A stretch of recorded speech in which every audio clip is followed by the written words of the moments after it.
You are LockedOn Braves POSTCAST, part of LockedOn Sports Atlanta, your team every day.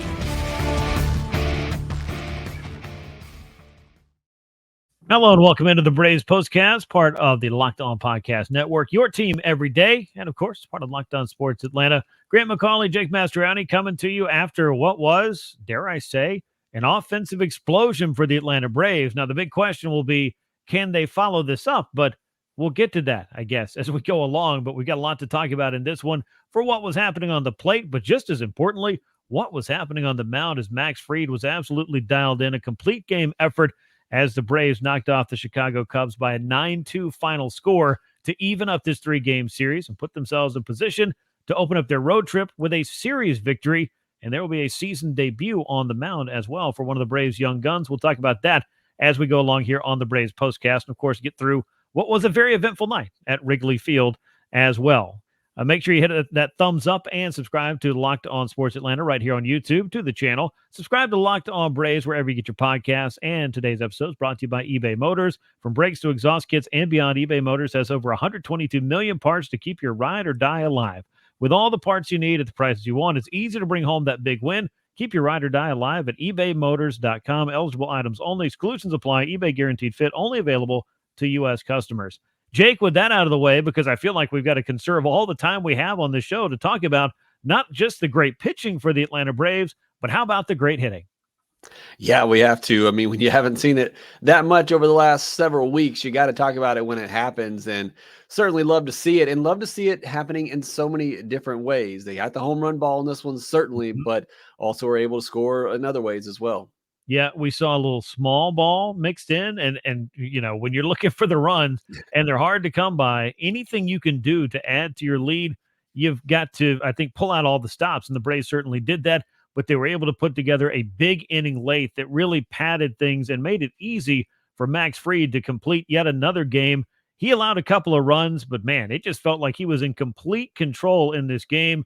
Max Fried, as I like to say, was maximum Fried on this night. He certainly was. I like the one that Brandon Gaudin used as well. It was a masterclass from him on the mound. I thought that was great as well. Just 3 hits allowed in 9 innings. And I mean, he has just been fantastic. And it's one of those things that I hope we're going to do with this offense later in the year. We're all going to sit back and laugh about how worried we were over how bad it was. But you could go back after those first 2 starts of the year for Max Fried. There were a lot of fans that were a little concerned about him at that point. And now here we are. You know, he looks like himself. He looks like an ace. He looks like the top rotation arm. I know his last time out before this one was a little bit shaky, but it was kind of, to me, just one of those starts that can happen from time to time when you're more of a contact pitcher, but still only allowed 3 in that one. And we're now looking at starts from Max Fried of 6 no-hit innings, 7 no-hit innings, 5 no-hit innings. It's just every time out, you got to be on no-hitter alert from the very beginning. He has just been that good as of late. He got the strikeouts in this one as well. I mean, it was just a little bit of everything for Max Fried. He even had the 4 hardest pitches thrown in this game. That's not something we typically see from Max Fried, but he was pumping it up there, 97 miles per hour in this start. So just a great one for him, and a big one to give the team 9 innings and save that bullpen. Yeah, we'll talk a little bit more about that and the many ways that you could look at this start and just say, hey, it was exactly what the Braves needed. But the rotation, more times than not, has been delivering that lately. The pitching staff has certainly been doing its part. Max Fried getting back on track shouldn't really surprise folks. I think it was just a case of a couple of rough ones to start the season. But as you know, social media can be quite the echo chamber, and it can be overreaction central, and there's a lot of hyperbole flying around. But I think anybody that had seen Max Fried for as long as we've seen him knew that he was capable of so much more, and the likelihood of him becoming one of the best pitchers in the National League was far more likely than not. Let me put it that way, and we'll stick a pin in it because now he's proven it and has got the Braves back in the win column on this night. You need your number 1 starter, I think, to step up with performances like that, and Max Fried is doing that as well. Now, a night after going 0 for 14 with runners in scoring position and 10 left on base and leaving 2 postcast hosts really without any words to continue to describe some of the lows that this offense has found inexplicably in 2024. Atlanta plated 9 runs and hit 3 homers. Jake, this just felt a lot more like it. It did, and it's one of those games. It's what I'm always really looking for with this team. Are you getting a complete game up and down the order? And They didn't necessarily do that in this one. Ronald still, didn't have the best game. He did walk and score a run. Travis was over 4, but it's kind of, what we talked about last night where the bottom of the order did it and got on base, but then the top of the order didn't do anything. And this night, it was still the bottom of the order. Arcia with a hit. Michael Harris, 3 hard hit balls and 2 hits. Duvall had a hit. Zach Short, they gave him a hit on that sack bunt that he had. So the bottom of the order doing it again, but then he had Albies. He had a hit in this one. Marcell Ozuna obviously had a big hit. Matt Olson, a couple of hits. So you just have guys up and down really contributing. Darno's the only one, like I said, 0 for 4, didn't walk, didn't get on base or anything. Ronald at least had a walk and got on base. Everybody had a hard hit in this one except for Ronald and Zach Short. But it's just one of those games. It's what I'm looking for when I'm watching this offense. Is everybody, or at least almost everybody, contributing at some level up and down the order? Those timely hits, sometimes they don't come in a timely manner like you want them to, but certainly did in this one. And like I said, I thought the key thing was being able to score in multiple ways. And we are seeing more of the home runs here late, 8 in their last 4 games, but getting a sac fly from Ozzy, I thought was big. He's really been scuffling here lately. The bunt to score a run, I thought that was huge just to keep things going. And it's the perfect time. Your number 9 hitter, that's the time to do that. I'm not out here advocating for the Braves to all of a sudden adopt the small ball style, but it just made perfect sense in that scenario. And they got to execute, and the guys executed. You had the right guy up there, I think, to try that kind of thing with. And again, you don't know when you're going to get another chance with a guy 90 feet away, maybe to get him home. And every run is infinitely more valuable. It feels like this. I mean, they're always valuable, but it feels like they're so much harder to come by that you've got to take every possible advantage that you can. And for the Braves, with Zach Short up there, somebody who was capable of executing that safety squeeze, it was exactly what they needed in that moment. Now they were able to flip the lineup. The big hits, the home runs were coming. Ronald Acuna Jr. drawing a walk as well in this game. Even though he didn't pick up a base hit, he still scored a run. You had the back-to-back homers. That was fun to see. The home runs, what got the Braves on the board tonight. Adam Duvall did that in the 3rd inning. His 2-run shot was what gave Max Fried that lead as he was cruising along with that no-hit bid. But Ozuna, the 3-run shot. Olson back-to-back with him in a 6-run 7th inning. And we've seen a little bit of this, both the back-to-back homers for Ozuna and Olson, and a 6-run inning against the Chicago Cubs sounds mighty familiar, but you want to see a lot more of it. But you're just kind of happy that all of it added up to runs on runs on runs, which has just not been the thing for the Braves. I went back and looked at this. This is the most runs in a game for this club since April the 14th. It's the 2nd largest margin of victory. I believe the largest was in the 3rd game of the season. Just not things I thought I'd be saying about this Braves team, just how difficult it was to put up a whole bunch of runs.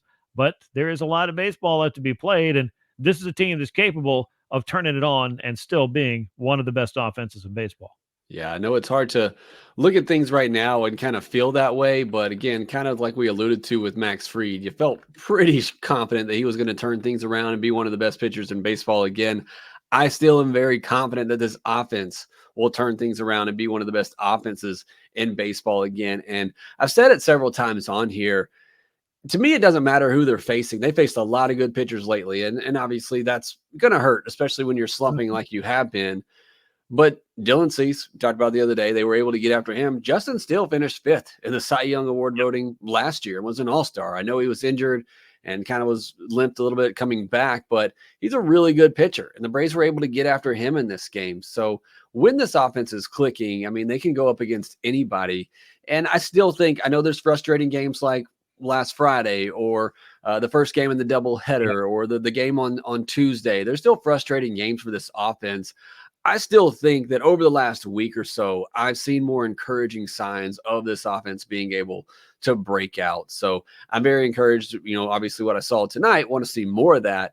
And I think we will see more of it going forward with this offense. Yeah, it would seem to be more logical that a team this talented will begin to play up to that level, especially once they start to get a couple of pieces back. Austin Riley, Sean Murphy, who's on a rehab assignment, that could go a long way. And just some of these guys working through the lows to find their way back to what they normally do. Now, one guy who has not had very many lows this year is Marcell Ozuna. He just keeps driving this offense and driving in runs. He's got 46 now. That's the most in Major League Baseball thanks to his 3-run homer tonight. 15 home runs, leads the National League, 3rd in all of baseball, and a nice tidy 15-game hitting streak to go on top of that. Jake, Marcell Ozuna has been the Braves MVP in 2024, and I think if I noticed on some MLB social media posts, maybe the rest of the baseball world is taking a look at exactly who it is has been driving the Braves offense this year when everybody else was kind of having to stop and ask for directions. Yeah, it seems like people are starting to catch up that he's good, or for whatever reason, they're finally just deciding to mention his name among some of the best in baseball. But tonight for Marcell, this is the difference. This is what has made him who he is. What has completed this turnaround tonight? You had an at-bat where, he takes a walk. He works in a bat. He takes a walk. You had an at-bat that led to the home run where he fell behind 0-2. He fouled off several pitches until he finally got one that just spun over the middle of the plate. You cannot throw that pitch to Marcell Ozuna, an 82 mile per hour sweeper that just spun over the middle of the plate. I mean, I'm looking at it on the box now. It's middle. You just cannot do that to Marcell, and he deposited it like he should have. But again, it was just that type of a bat. He fell behind. He did foul off some pretty good pitches, and then he worked it till he got one, and he didn't miss it. This is why Marcell Ozuna is the player that he is right now. He has made those changes. It's a more complete profile at the plate, and it's not a guy that's up there that's just going to flail at everything down and away. He's going to foul some of those pitches off and wait until he gets one that he can handle. Yeah, I mean, this guy has certainly figured things out, and it's been going on for over a calendar year now. So, I mean, this is who Marcell Ozuna is, and the Braves are very thankful that somebody has had the kind of season that he has had, because again, as I asked about last night, probably several times on this postcast, where in the world would the Atlanta Braves offense be without the season that Marcell Ozuna is having? We'll talk a little bit more about that. Of course, we'll get into Max Fried's absolute masterpiece. If you have any doubt about what Max Fried is capable of and how much the Braves needed this kind of pitching performance, well, he delivered on all counts. We'll talk about that. We'll also take a look at tomorrow's starting pitcher as the Braves go down on the farm for that, and we'll do it all as the Braves postcast continues. Prize Picks is America's #1 fantasy sports app with more than 3 million members. It's the easiest and most exciting way to get in on the action while you watch your favorite sports and players. Baseball season in full swing. Don't miss your chance to add your favorite players from the diamond in your Prize Picks entries. Whether it's strikeouts, RBIs, first inning runs, take your pick. More or less, add them to your Prize Picks entry today. Download the app. Use the code LOCKEDONMLB for a first deposit match of up to $100. That's LOCKEDONMLB is the code on the Prize Picks app. Well, let's get inside the line score and box score of this game, Jake. It was a pretty good one for the Atlanta Braves, who improved to 28-18 on the year. They do so by scoring 9 times on 9 hits, 1 error for Atlanta. Braves left just 4 men on base in this one. The Cubs, meanwhile, 2 runs on 3 hits, 1 error for them. They left 1 man on base. And again, base runners were pretty hard to come by. There were 2 hits for Ian Happ against Max Fried, 1 hit for Dansby Swanson, and that one almost a great play on both ends by Zach Short and Matt Olson. But the offense, it really was not there for Chicago. Max Fried was in complete control. He picks up the win with the 9 innings of 2-run ball, only 1 of those earned, and 9 strikeouts, a season high for Fried. He's 4-2. Justin Steele drops to 0-2 on the season. He allowed 5 earned runs in 6 1/3 innings, 6 hits for him, 1 walk, 5 strikeouts, the home run as well. That was Adam Duvall's 2-run shot to get the Braves on the board early on. Let's talk a little bit more about Max Fried. Then, of course, we'll hit a few more offensive notes because goodness knows we've been waiting for the shows where we can talk about the offense in a way that you might be actually excited to hear about it anyway. But Fried, 9 innings, 3 hits, 2 runs, 1 earned, no walks, 9 strikeouts, 105 pitches, 72 strikes. He was using everything at his disposal. And Jake, I don't know if you've looked at this or not. I'm sure it's been mentioned a time or two in a couple of different outlets, but the Chicago Cubs, their owner may actually be Max Fried.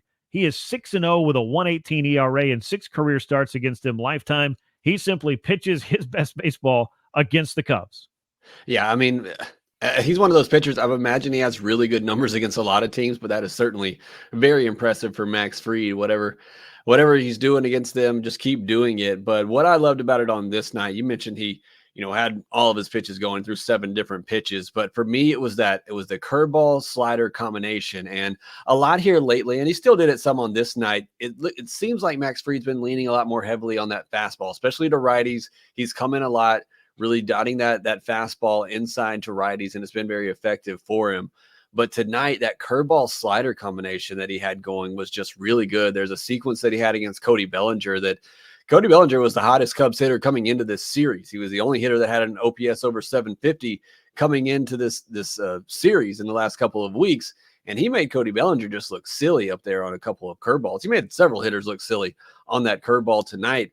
But it's the first time that I can really remember this year where he had that slider to pair with it. The slider is a pitch that has been really effective for him in the past, and something that he kind of added later in his career. Late, not that he's an old player, but it's another pitch that's really become something that he's been able to complement off that fastball and curveball. But I thought he had a really good one working tonight. He had 7 whiffs on 11 swings on that slider. He also had 7 whiffs on 14 swings against that curveball. So those 2 pitches to me really stood out tonight, and he was able to kind of tunnel both of those, throwing the slider first and then throwing the curveball off of it. That's coming off the same break, but obviously with much more downward movement on it. So that was really fun to watch for Max Fried. It's a different type of game when you watch Max Fried than we're used to seeing with even a Spencer Strider. It's methodical in the way that he does it. Not that Spencer Strider's not very smart in the way that he does things, but it's not overpowering. It's all about the tunneling, like I talked about, and keeping hitters kind of off balance. And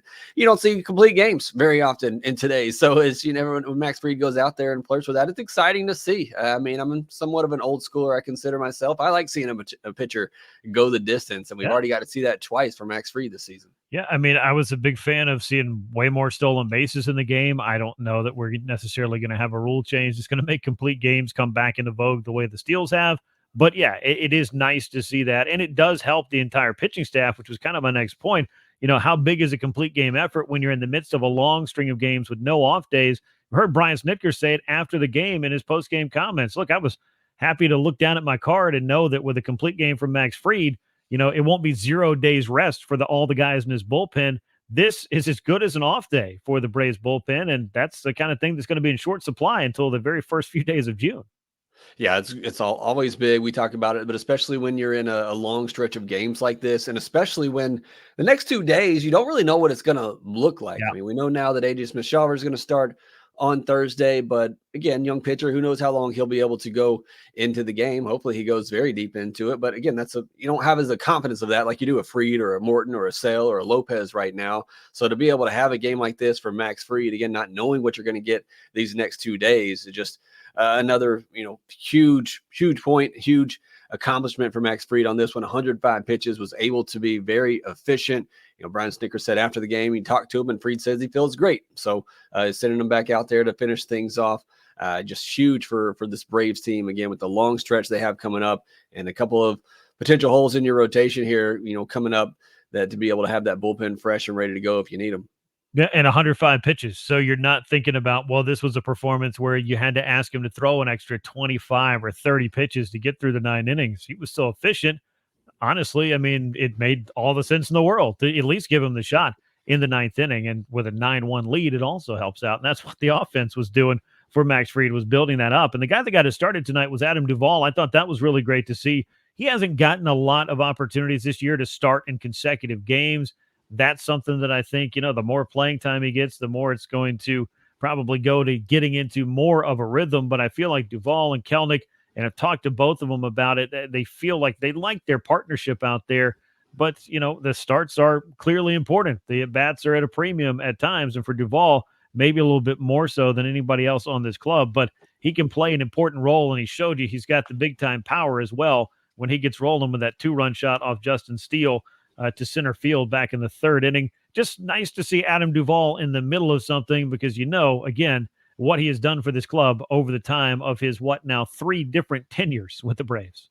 Yeah, we talked about it from the Kelnick, viewpoint that, it's got to be tough for him. It's a guy that thought he was going to play every day. Then all of a sudden, 2 weeks before the regular season, figured out that wasn't going to happen. But for Duvall too, I mean, it's a guy that's come in and he's on the shorthanded side of that platoon. So he's very rarely getting that playing time. So for him to be able to come in and have a big spot, really after, I wouldn't just put it on him, but the night before he had a terrible at bat when he came in to pinch hit, 3-pitch strikeout. Just really wasn't even close, but he'll be able to come out tonight and have a big moment like that again, where his opportunities are limited.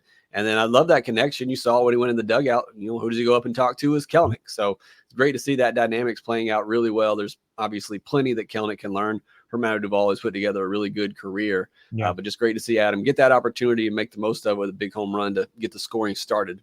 Yeah, and Kelenic said exactly that. He has learned a lot from Adam Duvall, and that he's not even upset, if that's the word. I mean, it wasn't his exact words, but my takeaway from it was not upset about not having all of the playing time to myself. And in fact, the platoon at times has given him the opportunity to go in and really kind of study things and make changes and implement that kind of stuff because, yeah, you want to be playing every day. And I think ultimately that's the major goal for Jarred Kelenic. And I think he's going to have those opportunities against lefties and so forth.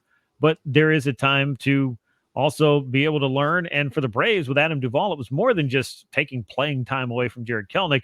It was adding a power bat who can play all three outfield spots. And if you need him, you've got that power threat off the bench, which certainly can be helpful. And, you talk to a lot of guys around the game, they'll tell you the hardest thing to do is to come off the bench when you've been sitting for 6, 7, 8 innings and go up against some of the high leverage relievers that you're going to see in today's baseball. That is a difficult thing to do. Much better game, though, up and down the order. Everyone but Travis d'Arnaud reached base. I know you mentioned Ronald Acuna Jr. was hitless. Still a walk and a run scored for him. 2 hits for Matt Olson in this game. That's another multi-hit game for him. Great to see. And 2 hits for Michael Harris as well. Those have been, I think, kind of important for him because they've been a little harder to come by here in the month of May. So a couple of other offensive things to take out of this game. When we come back, we will take a look at Game 3 of the series. We will talk about what's going on with Sean Murphy's rehab, what the next steps for him, and an update on Austin Riley. And we've got to talk about a brand new starter for the Braves. Somebody we know, somebody we saw last year, but AJ Smith-Shawver will make his 2024 debut. We'll talk about that next on the Braves Postcast. Passion, drive, and patience is the formula for winning championships, and it's also what keeps your ride or die alive. eBay Motors has everything you need to maintain your vehicle and level up to peak performance: superchargers, roof racks, exhaust kits, LED headlights, and much more. Whether you're into speed, power, or style, eBay Motors has you covered. With over 122 million parts, you'll always find exactly what you're looking for, and with eBay Guaranteed Fit, your part is guaranteed to fit your ride every time or your money back.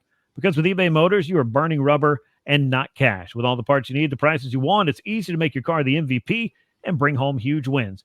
ebaymotors.com is the place. Eligible items only. Exclusions apply. eBay Guaranteed Fit is only available to U.S. customers.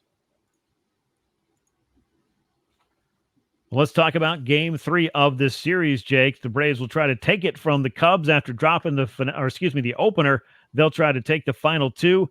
And with the finale, it's a day game, a traditional Wrigley Field affair. 2:20 p.m. Eastern time is the first pitch on Thursday. AJ Smith-Shawver will come up from AAA Gwinnett. We'll get to him in just a moment.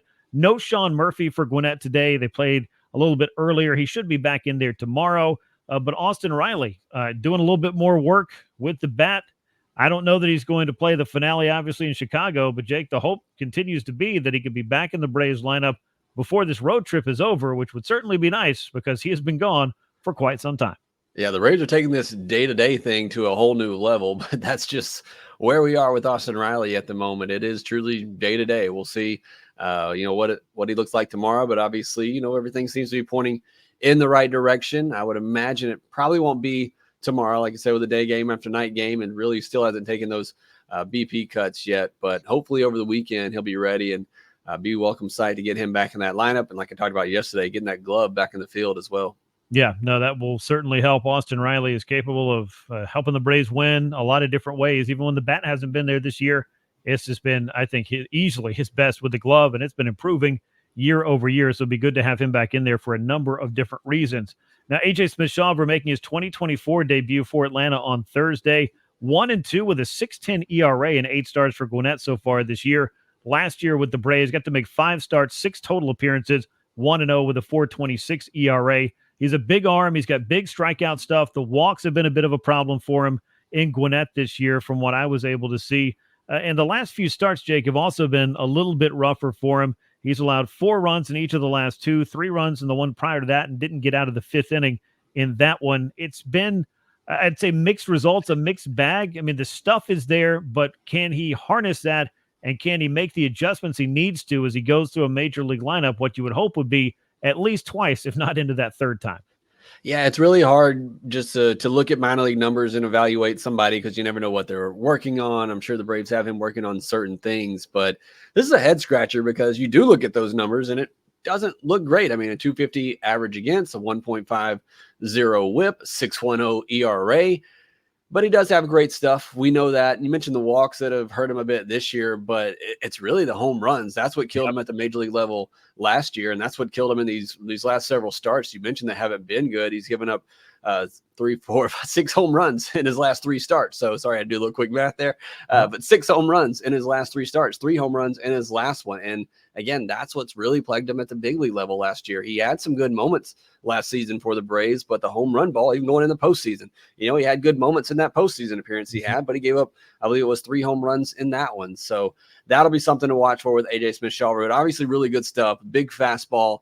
The slider hasn't been as good this year, at least in the outings I've watched, as it has been in the past. But something we saw in spring training that's continued into the regular season, again, in some of the starts I've watched, that good changeup. It's a pitch that he really started working on in spring training, throwing a lot more, and it continues to be a really good pitch for him. So I'm looking forward to seeing what he can do. Like I said, kind of a head scratcher calling him up now because it seems like he still has some things to work on down at the minor league level.